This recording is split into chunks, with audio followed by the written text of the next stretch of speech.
பலசாலி முயல் அடர்ந்த காட்டு வழியே நடந்து கொண்டிருந்த முயல் மூங்கில் குருத்துகளை உடைத்து சாப்பிட்டுக் கொண்டிருந்த யானையை பார்த்தது.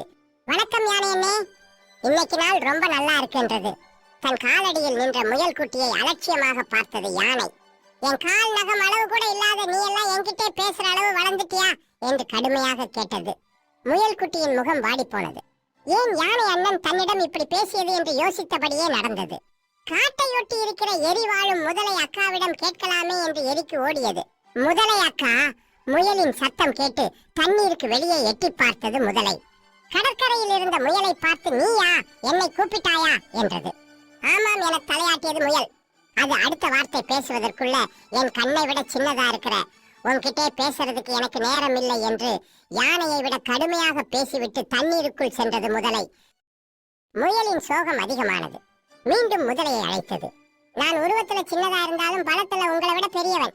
வேணும்னா 2 பேரும் நேருக்கு நேர் மோதி பார்க்கலாமா என்று கேட்டது. முதலைக்கு சிரிப்பு தாங்க முடியவில்லை. இருந்தாலும் போட்டிக்கு ஒப்புக்கொண்டது. நீளமான கயிறை கொண்டு வந்து முதலையிடம் கொடுத்தது. அக்கா, இந்த கயிற்றின் இன்னொரு முனையை நான் பிடித்துக் கொள்வேன்.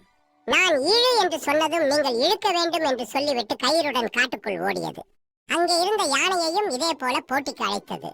இதென்ன பெரிய விஷயம், நான் ஒரு இழு இழுத்தால் நீ காணாமல் போய்விடுவாய் என்று சொல்லிக்கொண்டே கயிறை தன் தும்பிக்கையில் கெட்டியாக பிடித்துக் கொண்டது யானை. நீங்க கொஞ்சம் பொறுங்கள் அண்ணா, நான் அந்த பக்கம் சென்று கயிற்றின் இன்னொரு முனையை பிடித்துக் கொள்கிறேன். இழு என்று சொன்னதும் போட்டி தொடங்கும் என்று சொல்லிவிட்டு யானையின் கண்ணுக்கு தெரியாமல் ஒரு புதரில் மறைந்து கொண்டது. முதலைக்கும் யானைக்கும் கேட்பது போல் சத்தமாக இழுக்கலாம் என்று கத்தியது. உடனே அடுத்த முனையில் முயல் குட்டி இருப்பதாக நினைத்து 2 விலங்குகளும் கயிறை வேகமாக இழுத்தன. 2க்கும் ஆச்சரியம் தாங்க முடியவில்லை. முயலுக்கா இத்தனை வலிமை இருக்கிறது என்று நம்ப முடியாமல் கயிறை வேகமாக இழுத்தன. கொஞ்சம் விட்டால் முதலை தண்ணீரை விட்டு வெளியே வந்துவிடும் போல இருந்தது. யானைக்கும் அப்படித்தான், தும்பிக்கையே உடைந்து விடும் போல வலித்தது. இருந்தாலும் 2ம் தங்கள் முழு சக்தியையும் பயன்படுத்தி இழுத்தன. பட்டனை 2ஆக இருந்தது கயிறு. அந்த வேகத்தில் அருகில் இருந்த மரத்தில் மோதி மண்டை வீங்கியது யானைக்கு.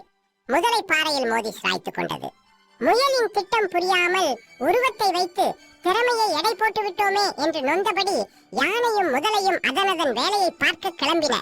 அன்று முதல் முயல் குட்டியை எங்கே பார்த்தாலும் புன்னகைத்தபடியே வணக்கம் சொன்னது யானை. முதலையும் முயல் குட்டியிடம் மரியாதையாக பழகியது. இது மாதிரி கதைகள் பிடிச்சிருந்தா கொஞ்சம் லைக் பண்ணுங்க, கொஞ்சம் சப்ஸ்கிரைபும் பண்ணிடுங்க.